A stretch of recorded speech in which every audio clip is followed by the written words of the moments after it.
equine lovers. Here filling up the waters. So the thought for today is that about our comfort zones and pushing outside our comfort zones. Now, a lot in the horse industry, and as people were taught to just kind of push outside your comfort zone and do something that you're scared of, and why that's great to be brave and all that type of stuff. What I found is that I wouldn't willingly go back there a lot if it was too scary or too anxiety filled.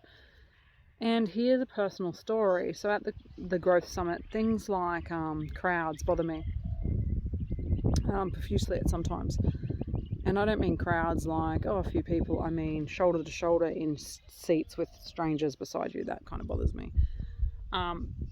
So I was sitting there and I was trying to take it in, but I couldn't take it in because I was too claustrophobic. So I went to the toilet, went back and sat in the back seat and had a breather, and I was like, oh yes, I can take notes, I can learn, I can breathe, I can spread out, I can leave, I'm not jammed in like sardines.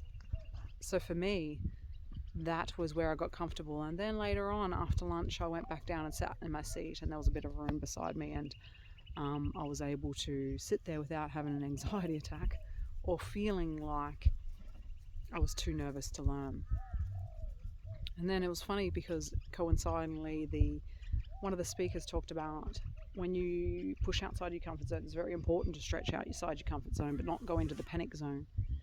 And if you go into the panic zone, what happens is that you end up switching off and not learning properly. So that's exactly what we do with horses, or here at Equine Services is what you do with horses.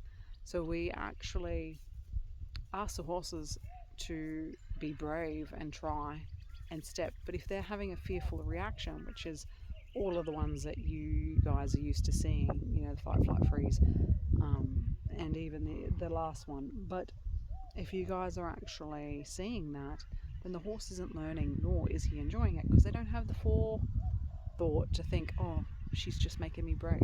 No, they just think this is terrible, or it's not, or this doesn't feel okay, or I don't feel safe, or it doesn't. So stretching outside your comfort zone is actually really cool, and I recommend it to somebody and everybody to do. However, pushing yourself into a point of panic is actually not